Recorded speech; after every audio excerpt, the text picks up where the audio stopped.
What up, guys? So I know I haven't seen you guys in a really long time. I'm pretty sure you guys forgot all about me, but here I am with my Lexus IS 300, and I've actually been doing a lot of work to the car the past couple days, but I haven't been filming it, so I thought, why not bring you guys along today's journey. Right now we're just trying to make this car drivable at the moment, because I do have some spacers. Oh, sorry, let me show you guys why. I do need to put some spacers on my front, because check that out. That is trash fitment. And the reason it's like that now is because I went ahead and took off my 1-inch spacers, and now I'm gonna have to put on some extended lug nuts to just be able to tweak my fitment just a little bit more, so I can actually you know, add a little bit or take off millimeter by millimeter. But anyway, gonna go ahead. Only problem I'm having right now is right there. I do rub a little bit, as you guys can see. I went a lot lower than I was before, so I'm having a little bit of touching issues right here. As you guys can see, that's pretty tight fitment. So what I'm gonna go ahead and do is actually lift up my car once again. This is probably like the 20th time I do it this morning. I'm gonna go ahead and do that right now, and I'll catch you guys in a little bit.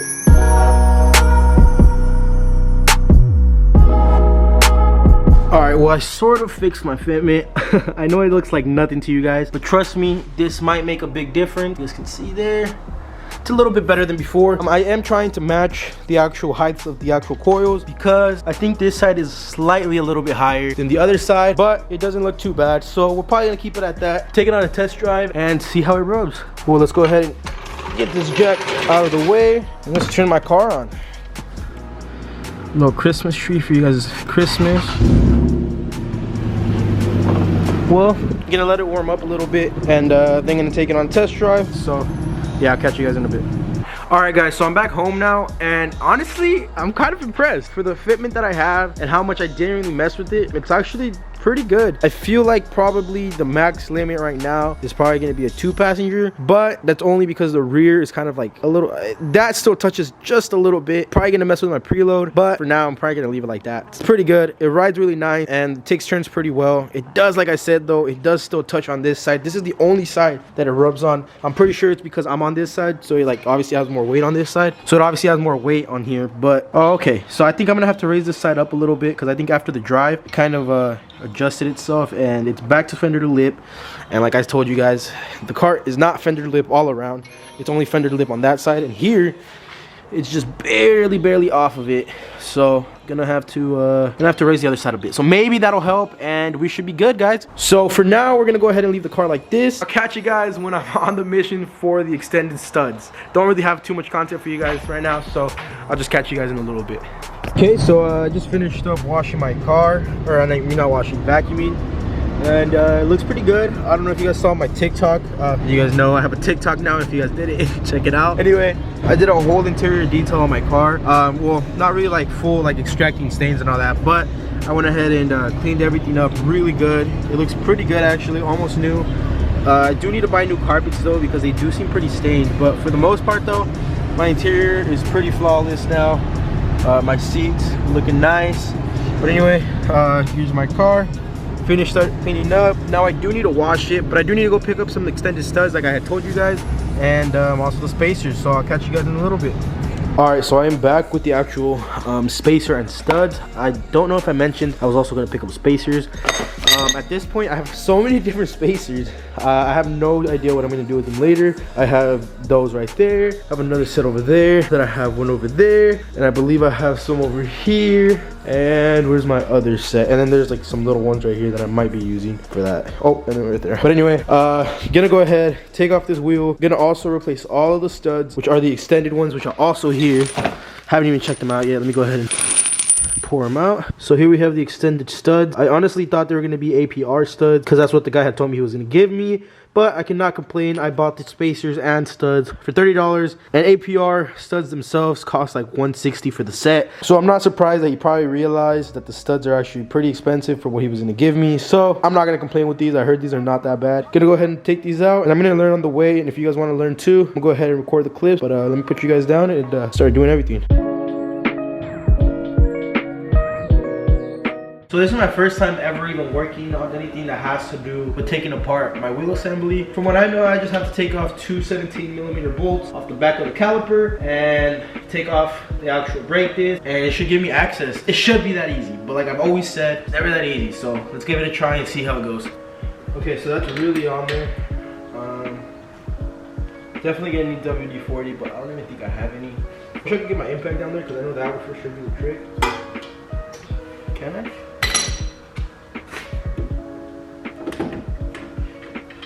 Yeah, I don't think so. Nope. I just have to look for some WD-40 somehow. I have no idea how I'm supposed to just magically find WD-40, but sometimes. Oh, oh god! I was literally about to say sometimes miracles happen. And I found some next to. I don't even know what this was next to, but it was in that box over there, and I don't know whose box it is. But if you're watching this video, thanks for the WD-40.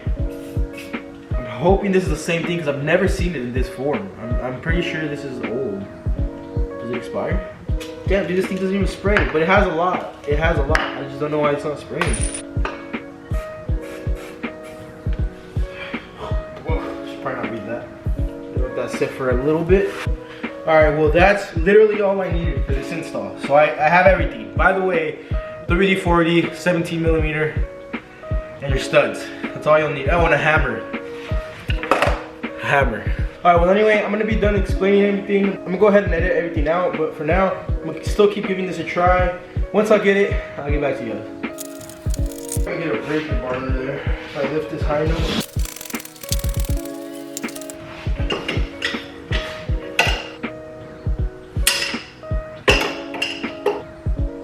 Alright, I got it.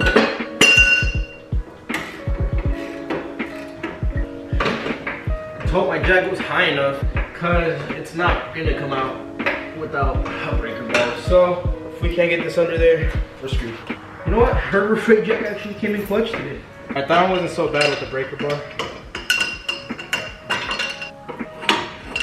Okay, so I have both bolts out that hold up the brake caliper. Now I just need to take it off the actual disc. But I'm gonna go ahead and go get some zip ties because you don't want the actual brake line, you know, hanging on anything. So I'm gonna go ahead and do that real quick. Okay, so as you guys can see, I have the brake disc off, and I also have the actual caliper zip tied to my coil. But anyway, this is the actual important part.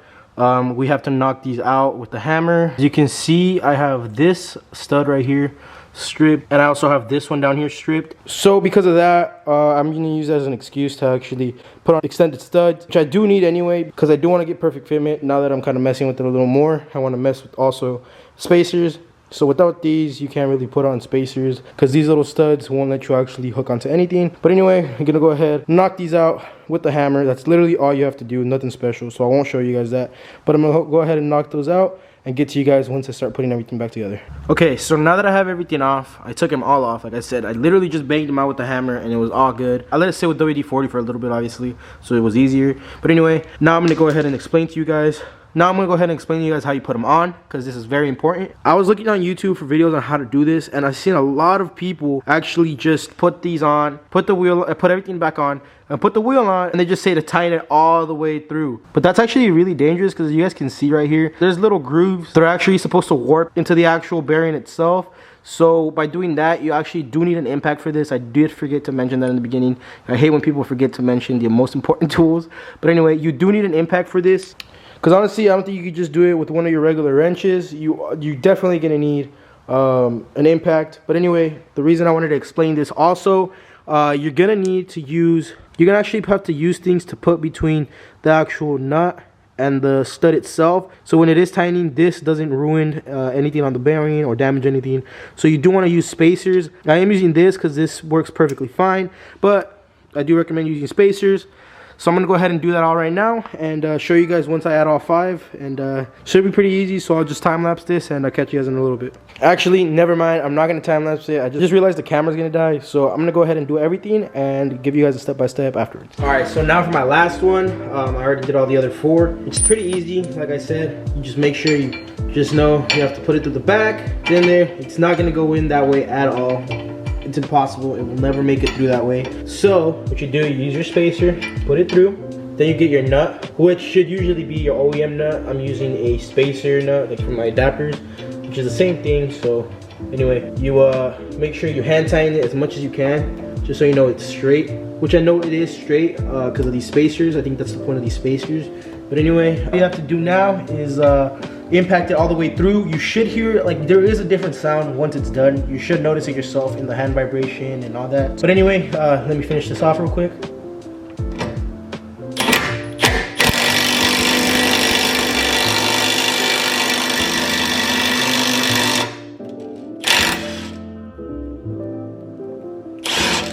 All right, and it's that easy.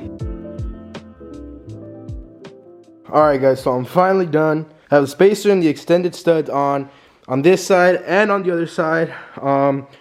Like I said, I did add a spacer. It doesn't have as aggressive poke as it used to when I had the 1 1/4 in the front. To me, honestly, it's a little better when it's closer to the fender, but to a lot of people I'm seeing nowadays, they don't really even care for that. They just want to tuck. So I might as well just do that too. But anyway, I'm gonna have to lower it probably like 1/2 inch at least. Gonna check my turning radius, but for now this should be good. I really like how it turned out. It honestly wasn't anything crazy, but to me, I know the little things that matter. It added 15 millimeters. 15 millimeters is nearly nothing. I will probably go up 5 more millimeters, but I have to order those. But for now, this is good. I like this. This is probably really close to almost hitting my fender at full turn probably, but it's not that bad. So anyway, like I said, I'm gonna go ahead and keep it at this. I hope you guys enjoyed today's video. Today's plan was to bring you guys along my day, all day, but obviously you guys saw my car was home all day. Unfortunately, I didn't get to go to the car wash, but I did finish my car at least today, which is one thing I'm happy for, because a lot of the times I start these installs and finish them off the next morning, so at least I'm happy that I got to finish this. Anyway, I'm probably gonna go on a little mob right now, test drive everything, make sure everything's all good. But for now, like I said, that's it on my part. I hope you guys enjoyed. Don't forget to like, comment, and subscribe. And go ahead and also follow all my social medias. I've been pretty active on there. I'm really slacking on YouTube. I'm sorry about that. It's just that I don't really have a lot of content I can push out right now. As you guys can see, I have my car fully done. So it's kind of hard that I started this late. But anyway, I do try my best to push content that I enjoy. But until then, I'll catch you guys in the next video. And I'll see you next time. Peace. Represent, gotta represent.